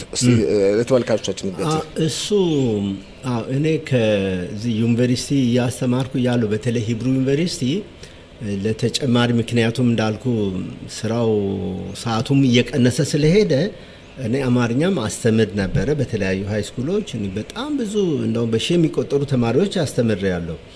ከዛ ደግሞ የአማርኛ ቋንቋን ተቆጣጣሪ ነበርኩኝ አንድ ለ15 አመት ያህል በትምህርት ሚኒስቴር እና ከዛ በነገራችን ላይ ከሌላ አገር ከኢትዮጵያ ውጪ አማርኛ በማትሪክ ደረጃ የሚሰጥበት አገር ቢኖር እስራኤል ነው። ለምን ብትል እዚህ ሀገር አንድ አዲስ ገቢ የሆነ በቋንቋው መማር ይችላል። በተለይ ከ1990 ወዲህ ነው ይሄ ነገር የተጀመረው። አሁን እናንተ በነበራችሁበት ጊዜ ለምን እንደዛ ሆነ? ይሄ መልቲካልቸራሊዝም የሚባል ነገር መጣ። ሰዎች ባህላቸው መጠበቅ አለበት የሚል በዚህ ምክንያት አማርኛም እንደ ሳብጀክት ተሰጥቶ 5 የሂዶት ይፈተኑ ነበር ልጆች። ለምንድን ነው እንደዛ የሆነው ብትለኝ አንዱም ጥቅም አለው። አሁን ኢትዮጵያውያን 5 የሂዶት ሂስትሪ መፈተን አይችሉም። አዲስ ገቢ ጥሩ ችሎታ ያስፈልጋል። ወይም እዝራሁት የሚል ሲቪክስ የሚል ትምህርት ወይም ጂኦግራፊ ይከብዳል አዲስ ገቢ ግን ምን አሉ በኪነሴት ውስጥ ይጋውቶ አማርኛ በአምስት የሄዶት ከተፈተኑ እንደ አንድ ኖሴ ወይም እንደ አንድ ይሄ ትምህርት እንዲታይ ተወሰነ ኦኬ በዛ ምክንያት ጥሩ ቦታ ይገባል ቴክኒዮን ይገባ አንድ የኔ ተማሪ አለ አሁን ቴክኒዮን ገብቶ በአሁኑ ጊዜ ምን እንደሆነ ብነግርህ ትገረማለ የአፓቺ ሄሊኮፕተሮች ጥገና ክፍል ኃላፊ ሆኖ ነው የሚሰራው የአፓቺ ሄሊኮፕተሮች ኢትዮጵያዊ ኢንጂነር ነው ኢትዮጵያዊና ታና መርካዚት አግኝቼው ነው እንደዚህ ዜርስጥልኝ እንደዚህ እንደ ኦልሞስት ረሲቸው ነበር ተማሪዎቼ ያስታውሱኛል እና አንዳንዶቹን አውቃቸዋለሁ እርግጥ አይቼ በመልክና እሱ በጣም ነው ያመሰገነኝና ምንድነው ያ ነገር ባይፈቀድ ኖሮ የልጅ መግባት አይችልም ነበር ወደ ቴክኒዮን ገብቶ ቴክኒዮን ታውቃለህ እንዴት አስቸጋሪ እንደሆነ እና ስለዚህ በዛ አይነት ብዙ ዩኒቨርሲቲ አሁንም ቀጥሏል ይሄ ፈተናው አሁንም ቀጥሏል እርግጥ የተማሪዎቹ ቁጥር ቀንሷል ለምን ከአዲስ ገቢዎች ጋር ነው የሚያያዘው ትምህርቱ አዲስ ገቢ ከሌለ ከታንተ ነው የምታስተምርና አሁን ምንድነው እዚህ ሀገር ነዋሪ ይሄ ቫቲክ የሚባሉና እዚህ ሀገርም የተወለዱት እየተማሩ ነው እዚህ ሀገር የተወለዱት እየተማሩ ነው ቁጥራቸው ባይበዛም እንደው እሱን ሩቅ ተሄዳለ ለምን አማርኛን እኮ ወይ ግዕዝ ማን ነው ማስተምረው ነው ዩኒቨርሲቲ ፈረንጆች እኮ ነው የሚማሩት ፈረንጆች እየተማሩ የኛ ልጅ የማይማርበት ምክንያት የለም እንደውም የኛ ልጅ አድቫንቴጁ ምንድነው መናገር እንኳን ባይችሉ እኮ ይሰማሉኛ ምን እናገር እና ከፈረንጁ ያንዳንዱ ነገር በዲክሽነሪ ውስጥ መፈለግ አለበት ትርጉሙ የኛዎቹ ልጆች ግን ከፋም ለማም ይሰማሉ ሳብኮንሺየስ የሚባል በአምሮአቸው አሉ ቃል አሁን ግን ትንሽ አሽቃብ ያደርጉ ቶሎ ነው ወደ ቋንቋው የሚመለሱ ኦኬ እንግዲህ አለን ይመስለኛል ገና ጊዜም አለን ግን ወደ ማጠቃለሉ እየተቃረብን ነው ከዚህ በተጨማሪ ከዩኒቨርሲቲ መምህርነት ፕሮፌሰርነት በተጨማሪ በተለያዩ ኮሚቴዎች በጓድራጎት ድርጅቶች ውስጥ ገብተህ ያገለገልክ ነው ማለት ህብረተሰባችንን ያስከበርክ ነው ህብረተሰባችን የሚያድግበት መንገድ በተለይም ከፍተኛ ትምህርት ተቋምም በሌሎችም በባህላችን በልምዳችን በኩል ቦታ እንዲስ ከፍተኛ ጥረት ያደርክ ነው ተብራራን ይችላል ምን እንደምታደርግ አሁን በዚህ አጋጣሚ ላስረዳ የሚፈልገው ምንድነው በተለያዩ ድርጅቶች እንደዛ ሰራለው አንዱ ክራይቴሪያ ምንድነው እንደዚህ ፕሮፌሰርነት ለመቀበል የሚታዩ ነገሮች አሉ አንደኛ ዋናው ሪሰርች ምርምር ስንት ጽሁፍ ነው የጻፍከው ስንት መጽሐፍ ጻፍክ በየትኛው ጆርናሎች አሳተምክ የሚባል ነገር አለ ከዛ የማስተማር ብቃት ይታያል ሁለት ሪኮሜንዴሽን ድጋፍ ደብዳቤ ያስፈልጋል ግራንት አሸንፋል እሱ ይታያል አራተኛ አምስተኛው ደግሞ እነዚህን ብቻ አይበቃያለን ከዛ የህብረተሰብ አገልግሎት የሚባል አለ እና እኔ አሁን በተለያዩ ኮሚቴዎች ውስጥ አለ አሁን ለምሳሌ የኢትዮጵያ ይሁዳኖች ባህላዊ ድርጅት የሚባል አለ ታጊድ ሞረሸት ያዱት ኢትዮጵያ እዛ አባል ነኝ ከመስራቾቹ አንዱ ነኝ ሲመሰረት መሃል ላይ ረፍት አደረኩና እንደገና ገባው ለሁለተኛ ጊዜ የዛው የታጊድ ሞረሸት ያዱት ኢትዮጵያ እዛ ደግሞ ሳይንስ ኮሚቴ የሚባል አለ የሱ ሊቀመንበር ነኝ ሁለት ሳይንስ ኮሚቴው ምንድነው ሳይንስ ኮሚቴው በየአመቱ ስብሰባዎች ያዘጋጃል ሰዎች መጽሐፍ ስለ ኢትዮጵያ ንዶች ታሪክ ሌሎች ነገሮች ጽፈው በሚያቀርቡበት ጊዜ አወዳድሮ ያሳትማል ጥራት ያላቸው ሌላው ደግሞ IOC የሚባል ውስጥ እዛ አባል ነኝ IOC ኢንተርናሽናል ኦርጋናይዚንግ ኮሚቴ የሚባል አለ ምንድነው እሱ ብትል ደግሞ ኢትዮጵያ ውስጥ በየ3 አመት የሚደረግ ኮንፈረንስ አለ የኢትዮጵያ ጥናት ጉባኤ ተብሎ ከ300 እስከ 350 ከተለያዩ ሀገር የሚመጡ ምሁራን የሚሳተው ትልቅ ኮንፈረንስ አለ የት ኮንፈረንሱ የሚካሄደው አዲስ አበባ ይካሄዳል እንደዚህ ነበረ በፊት ሁለት ጊዜ ኢትዮጵያ ይካሄዳል አንድ ጊዜ ውጪ ይካሄዳል ሃምቡርግ ሚሽጋን ቶኪዮ የተለያዩ ቦታ ኪዮቶ የተለያዩ ቦታዎች ተዘጋጅተዋል አሁን ግን በገንዘብ ችግር ኢትዮጵያ ነው የሚዘጋጅ እና የዛሬ በ2018 መቀሌ ነበር ከዛ ከ3 አመት በኋላ አዲስ አበባ አሁን አዋሳ ሊካሄድ ነው በየስንት አመት በየ3 አመቱ ነው አሁን አዋሳ ነው የሚካሄደው በቅርቡ ቆይ እሱን ልነግር አሁን እዛ ውስጥ ያ ኮሚቴ ያ ስራ እንዲሰራ ሁለት ኮሚቴዎች አሉ። ሎካል ኦርጋናይዚንግ ኮሚቴ የሚባል አለ። ለምሳሌ አሁን አዋሳ ዩኒቨርሲቲ ስለሚካሄድ እዛው የተውጣጡ ሰዎች አሉ ጉባኤ እንዲደረግ የሚያዘጋጁ። እኔ ደግሞ በኢንተርናሽናል ደረጃ ካለው ውስጥ ነው። ኢንተርናሽናል ኮሚቴ ውስጥ ከ10 ሀገር የተውጣጡ አሉ። እስራኤል፣ ጀርመን፣ እንግሊዝ፣ ኔዘርላንድስ፣ ጃፓን፣ ጣሊያን፣ ፖላንድ እነዚህ እና ሌሎችም ሀገሮች አሉና እስራኤልም አንዷ ነች። እስካሁን ድረስ እነ ሀጋይ እነ ኦልጋ ነበሩ ሊቀመንበር። አሁን እነሱ ጡረታ ሲወጡ እኔን አንተ አማርኛ ትናገራለህ፣ እኛ እንናገርም፣ ዕብራይስጥ ትችላለህ፣ ስለ ኢትዮጵያ ሁሉ ነገር ታውቃለህ እና አንተን ይህን ቦታ መሸፈን የምትችለው ብለው እኔን መረጡኝና አሁን 5 ዓመት ሆኖኛል እዛ ውስጥ እሰራለሁ። አዎ ግን እዛ የሚሰራ ሰው ብዙም ጊዜ ከኢትዮጵያ ጋር ኮኔክሽን ያለው ነው እንጂ አሁን አንዳንድ ሰዎች እዚሁ ብቻ ተከበው ከዚህ የማይወጡ አሉና ያ በቂ አይደለም እና እዛ ሄደ እዛም ሪሰርች መስራት እንደዛ ያስፈልጋል እና ይሄ ነው አንደኛው እነዚህ አሙታዎች። ሌላ ደግሞ ከዚህ እየሄድኩኝ ደግሞ ኢትዮጵያ የዶክትሬት ተማሪዎችን እፈትናለሁ። በአመት አንድ ጊዜ ወይስ በተደጋጋሚ? ነው ሁሉ ጊዜ አይደለም የሚሄደው። በሚጠይቁኝ ጊዜ ምን ያደርጋሉ?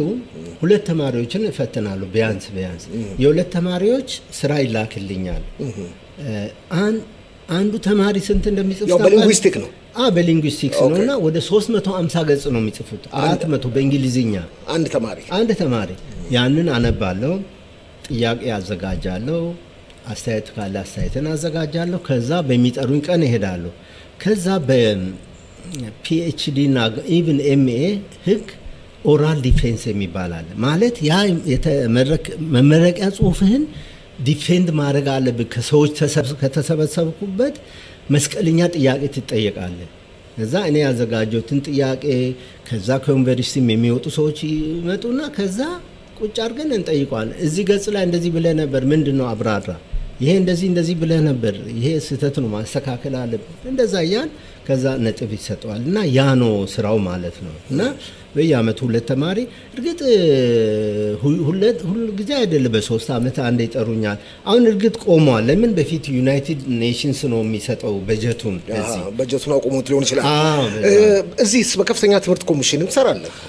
አሁን እሱ ጥሩ ጥያቄ ነው። የዛሬ ከ6 ወር በፊት ማላግ ወይም ከፍተኛ ትምህርት ኮሚሽን የእስራኤል ከፍተኛ ትምህርት ኮሚሽን እዛ አባል እንድትሆን መርጠናል ብለው ገብቼ አሁን እዛም ውስጥ እየሰራው ነው እና በተለይ ኢትዮጵያን ይሁዳዎችን የሚመለከት እንዴት አድርጎ ወጣቶችን መሳብ ይቻላል ወደ ከፍተኛ ትምህርት፣ ሲጨርሱም ደግሞ አካዳሚሻን እንዲሆኑ እንዴት ማድረግ ይቻላል በሚል በዛ አሁን እንግዲህ አሁን 1-2 ስብሰባ ነው ያደረኩት እስካሁን ድረስ ያደረከው። እንዴት ጊዜ አለ ለሁሉ?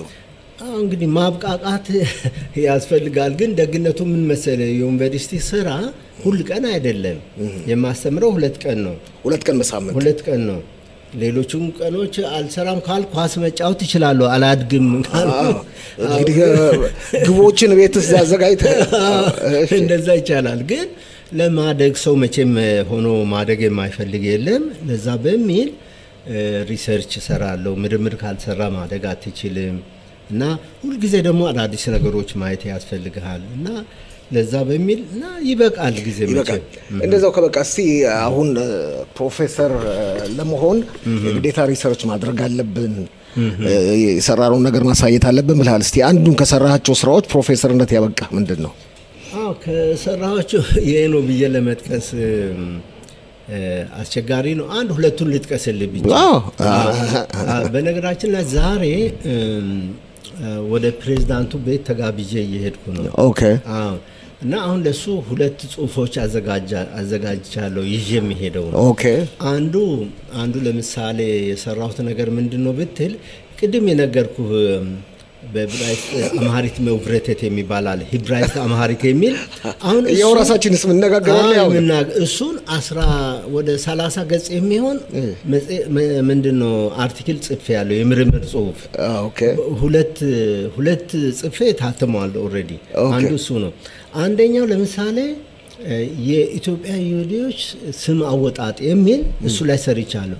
ኢትዮጵያ ውስጥ ምን አይነት ነበረ እዚህ አገር እስከ ተመጣ በኋላ እኔ ዝም ብዬ አለና እኔ ምርምር አላደረኩም ጥናት አላደረኩም ምን ነገር አላደረኩም ኢትዮጵያ ብዙ ነገር ትርጉም ያለው ነው ስም የሚሰጠው ኦኬ ትርጉም ብዙ ጊዜ ሁሉም አይደለም ብዙ ጊዜ ትርጉም ያለው ነው እዚህ ግን ብዙ ጊዜ ደግሞ መጽሐፍ ቅዱስና ሌሎችም ጽሞች ነው ታዲያ ምን አዲስ ነገር አለ እዚህ ላይ እሱ ጥሩ ነው እሱን ነግሬ ያለው እዛም ጽሁፌ ላይ በተለይ የአማርኛ ስም አወጣጥ የሚል ብዙ ሰዎች ኦሬዲ ሪሰርች ሰርተዋል እኔ እሱን ለማስረዳት አይደለም ግን ስለ ኢትዮጵያን ልጆች ስም አወጣጥ ስታስረዳ ትንሽ ይሄ ሬካ ወይም ይሄ ቤዝ መስጠት መሄድ አለበትና እሱን በሚመለከት እንደዛ ቤዝ ለመስጠት ነው ብዬ ምሳሌዎቹን ሰጥቻለሁ ኢትዮጵያ እንዳልከው ዝም ብሎ አይደለም ስም የሚወጣው በአገሪቱ ሁኔታ ይወሰናል በቤተሰብ ሁኔታ ይወሰናል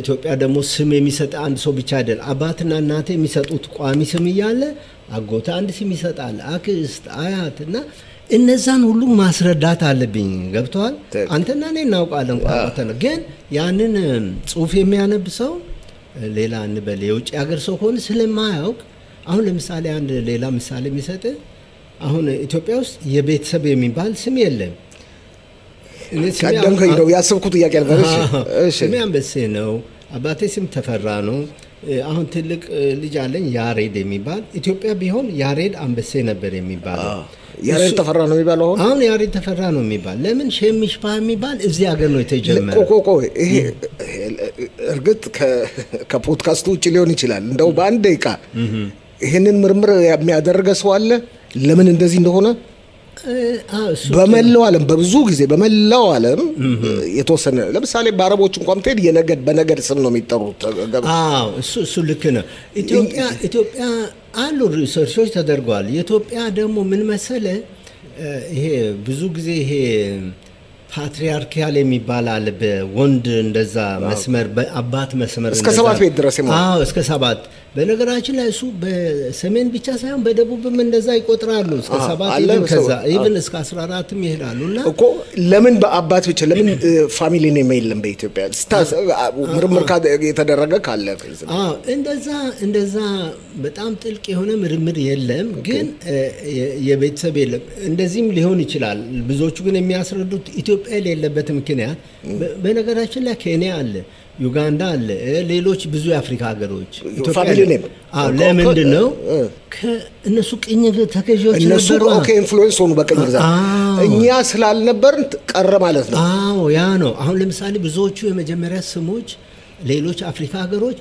ብታይ የእንግሊዝኛ ሮበርት ሙጋቤ ኔልሰን የእንግሊዝኛ ነው ግን የአባቱ ስም ቤተሰብ ማንዴላ ነው ኦኬ ኢትዮጵያ ግን የለም ለምን ቅኝ ስላልተገዛች ኢትዮጵያ ባለው ነው የምትጠቀም ስለዚህ እንደውም የሆኑ ለሰዎች ጽሁፍ ጽፈው ነበር አሁን እኔን ምን ይላሉ ሲጽፉ ተፈራ እንደዚህ ብሎ ግን እኔ ክርክር ምንድነው ኖ ላንተ አላስረዳ አሁን ለነሱ ኖ አንበሳ ብለህ ነው መጻፍ ያለብ ለምንድን ነው እነሱ አውቶማቲካሊ ተፈራ ለማድካካ ብሎ የሚጽፉ የቤተሰብ ስም ለሚወስዱ አባል ግን በእኛ ተቀባይነት የለውም ማስተካከል ይቻላል በአማርኛ ተቀባይነት አንበሴ ነው በግል ስም ነው ይሄ ደግሞ ሌላ ጥያቄ እኮ ነው አሁን ጊዜ ስለሌለ ነው እንጂ እዚህ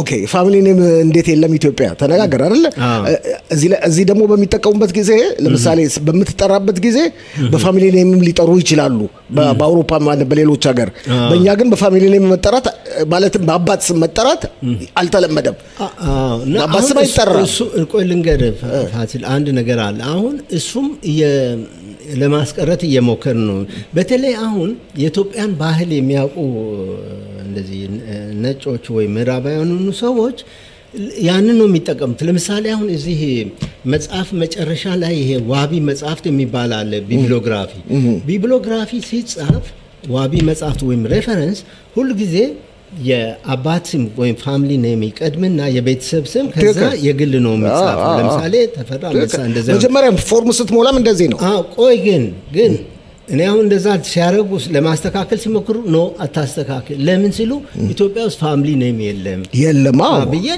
ማለት የሚቀበሉ ካሉ እንቢ ብለው በጉልበት እንደዛ አደርጉምና እሱም ላይ እኔ ወደፊት እንደውም ሌላ ሪሰርችም ልሰራ ነው ነገር እኮ ስንት አሁን በዛሬው ውይይታችን ብዙ እኮ ሐሳቦች ተንዝረላል ወላ ሪሰርች እሱ ብቻ አይደለም ሌላም ሪሰርች እዚህ ሀገር መስራት የሚፈልገው ምንድነው አሁን እዚህ ያሉ ወጣቶች በተለይ ስማቸውን ሲጽፉ ፌስቡክ ምናምን ሰባብረው እኮ ሄደን ነው ዳንኤል ፓካዶ ፍቃዱ ለማለት ደግሞ ይከራከሩሃል እኮ ሎ ፍቃዱ ነው እኛ እናወራለን ያው በአማርኛ ቋንቋ ነው ሁላችንም ሰራው ፍቃዱ ነው አማርኛ ይባል ኖ ፓካዶ ኖ እሱ ስለማውቁ ነው ወይ ምህረት የሚለው አሁን MIHRET ብለን ስፔል የምታረው አሁን ብዙ ሰዎች ማሃራት ብሎ ልክ የህንድ ስም እኮ ነው የሚመስል በቃ ማሃራት MAHARAT ምህረት ነው ሆነ አውና እንደዛ ነውና ይሄም ራሱ አንድ ምርምር ያስፈልጋልና ስሙን እኔ አሁን አንድ ጊዜ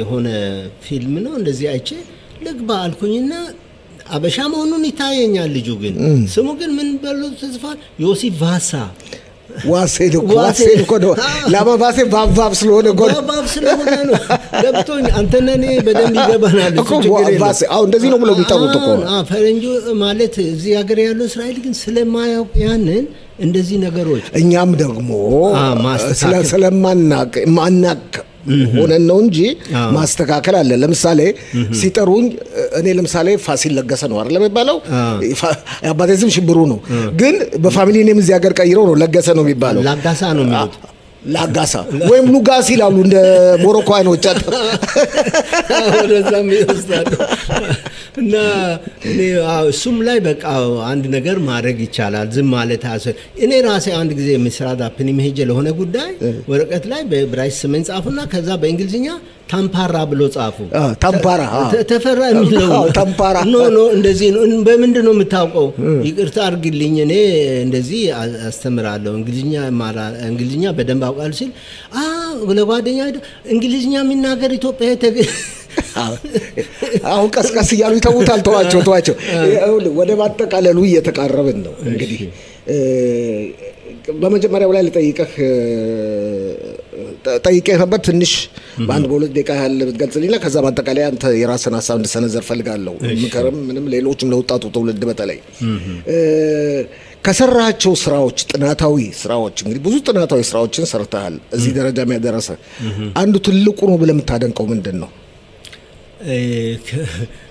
ከሰራቸው ስራዎች እርግጥ ይሄ ነው ማለቱ አስቸጋሪ ሁሉም ልጆች ናቸው ነው የሚባለው ዘፋኞች ሲጠየቁ ከየትኛውን ዘፈን ተወዳለህ ተብሎ ሲጠየቁ ሁሉም ልጆች ናቸው ልክ ነው ለኔም እንደዛ ያስቸግረኛል ግን ዋናው ጥሩ ስራ የሰራሁት እኔ አሁን እርግጥ አማርኛም ግዕዝም የማስተምር ሲሆን አንዳንድ ጊዜ የኩሽቲ ቋንቋ ምሳሌ ሲባል ሲዳምኛንም እንደዛ አስተምራለሁ አሁን PhD የሰራሁት በዛ በሲዳምኛ ቋንቋ ግራመር ላይ የሰራሁት አለ ወደ 200 ገጽ እንደዛም በላይ የሚሆን ይሄ ደግሞ እንደዚህ አሳጥሬ ያወጣሁት ነው ምንድነው language of the world materials የሚል እና ይሄ አሁን የፒኤችዲ ጽሁፍን አሳጥሬ ያወጣሁት ነውና እሱ ወደ ካሜራው ውስጥ ያሳይልን እስቲ ይሄ በዚህ ፊት ለፊት እዚህኛው ኦኬ እና ኦኬ ይታያል አይደለ ውስጡንም ላሳየው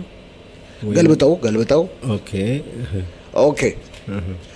ኦኬ እንቀጥል እሺ ቀጥል በዚህ ላይ እና ይሄ ነው አንደኛው ይሄ ዲዘርቴሽን የጻፍኩበት እሱ ነው እንግዲህ ሌላም ቆንጆ መጽሐፍ አለ የጻፍኩት ነፍሱን ይማርና ግሮቨር ሃድሰን የሚባል ፕሮፌሰር አለ አሜሪካዊ ፕሮፌሰር አማርኛ ላይ የጻፍ ነው መጽሐፍ አለ ደግሞ ኤሴንሻልስ ኦፍ አምሃሪክ የሚል የአማርኛ ሲባንዴቃ ምን ማለት ነው እሱ የአማርኛ መሰረታዊ ነጥቦች የሚል ለአሜሪካ ተማሪዎች የተዘጋጀ መጽሐፍ ነው የአማርኛ መማሪያ ወደ ሚክሮፎን ተጋበለ እሺ እና የአማርኛ መማሪያ መጽሐፍ ነውና እሱ ለምሳሌ መጀመሪያ ግራመር እንደዛ አስተምረን በኋላ አማርኛውን በእንግሊዝኛ ፊደል ነው የጀመርነው ማስተማር መጨረሻ አካባቢ ነው ፊደሉን የምናስተምረው ሲስተሙ ለምን የአማርኛ ፊደል በጣም ብዙ ስለሆነ ተማሪዎች ይደነግጣሉ ያስደነግጣል ብዙ ስለዚህ የጀመርነው ዘዴ መጀመሪያ ይሄ ምንድነው